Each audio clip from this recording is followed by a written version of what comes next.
அந்த பெயரும் பொருளும் அதோட விளையாட்டின் முடிவில் வந்து சேருமானால் அது எப்படி இருக்கும்?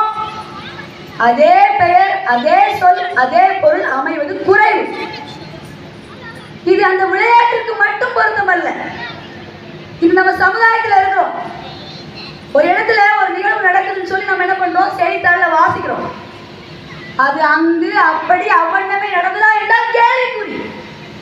அதை மிகைப்படுத்தி மிகைப்படுத்தி காதில் பூ சொல்லும் விளையாட்டு அளவிற்கு மாற்றிவிட்டார்கள். ஆக நாம் செவி வழியாக, புத்தகம் வழியாக, எதன் வழியாகவும் பெறுகின்ற அறிவு என்பது தெளிவான அறிவா? அந்த கல்வி உங்களுக்கு தெளிவாக கிடைக்கப்படுகிறதா, மாசற கிடைக்கப்படுகிறதா என்பதை முதலாவது தெரிந்து கொள்ள வேண்டும். சினிமா பார்ப்பதன் பழக்கம் இப்ப எல்லாருக்குமே உண்டு. ஒரு சினிமாவில் நடிகை ஜோதிகா அவர்கள் ஒரு கதாபாத்திரத்தில் நடித்திருப்பார்கள். குடியரசுத் தலைவர் தன் முன்னால் வந்த நிமிடம் அப்படியே பயத்தில் மயங்கி விழுந்துதான் அந்த காட்சி. அதை பலரும் பலவிதமாக விமர்சனப்படுத்தி இருப்பார்கள். அதற்கு பதிலடி கொடுத்திருப்பார் அவர்.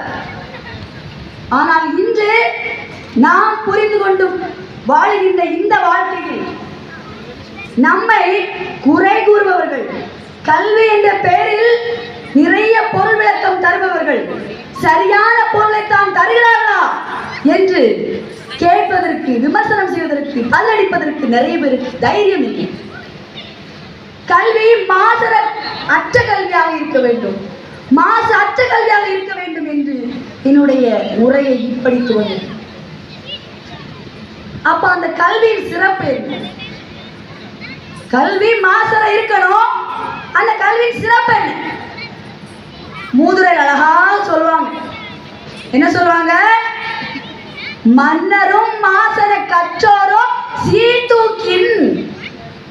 மன்னருக்கு தன் தேசமல்லால் சிறப்பில்லை, கற்றோருக்கு சென்ற இடமெல்லாம் சிறப்பு. தன் நாட்டில் நான் அரசன், எனக்கு மரியாதை நல்லா இருக்கும். ஆனா அவர் கற்றவனுக்கு அந்த நாடு மட்டுமில்ல, அவன் எங்கெல்லாம் செல்கிறானோ அங்கெல்லாம் அவனுக்கு மரியாதை ஒரு சிறிதும் குறையாமல் கிடைக்கும். அப்படிப்பட்ட கல்வியின் சிறப்பை நாம் கொண்டாடி கொண்டிருக்கும் இந்த தருணத்தில் கல்வியால் என்ன பயன்? கல்வியால் உன்னை என்ன செய்துவிட முடியும் என்று நீ உன்னுள் கேள்வி கேட்டுப்பார். அது சொல்லும், உன்னை நான் நம்பிக்கையானவனாக, தன்னம்பிக்கை உடையவனாக உன்னை நான் மாற்றுவேன் என்று கூறும். அது மட்டுமா கூறும்? நீ துன்பத்தால் வாடி துவண்டி கொண்டிருக்கும் பொழுது உனக்கு தைரியத்தை தருவேன் நான் என்று சொல்லும். இதை மட்டுமா கூறும்? அநீதியை எதிர்த்து நீ குரல் கொடுக்க வேண்டும் என்ற ஒரு நல்ல தர்மத்தை, அறத்தை அது கூறும். ஆம்,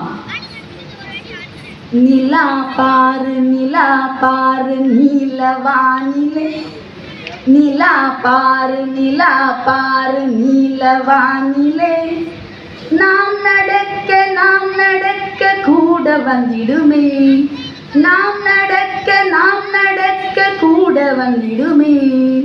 நிலா பாரு நீலவானிலே, நாம் நடக்க கூட வந்திடுமே. வளரும் தேயும் வருத்தம் ஏதும் இல்லை, வளரும் தேயும் வருத்தம் ஏதும் இல்லை.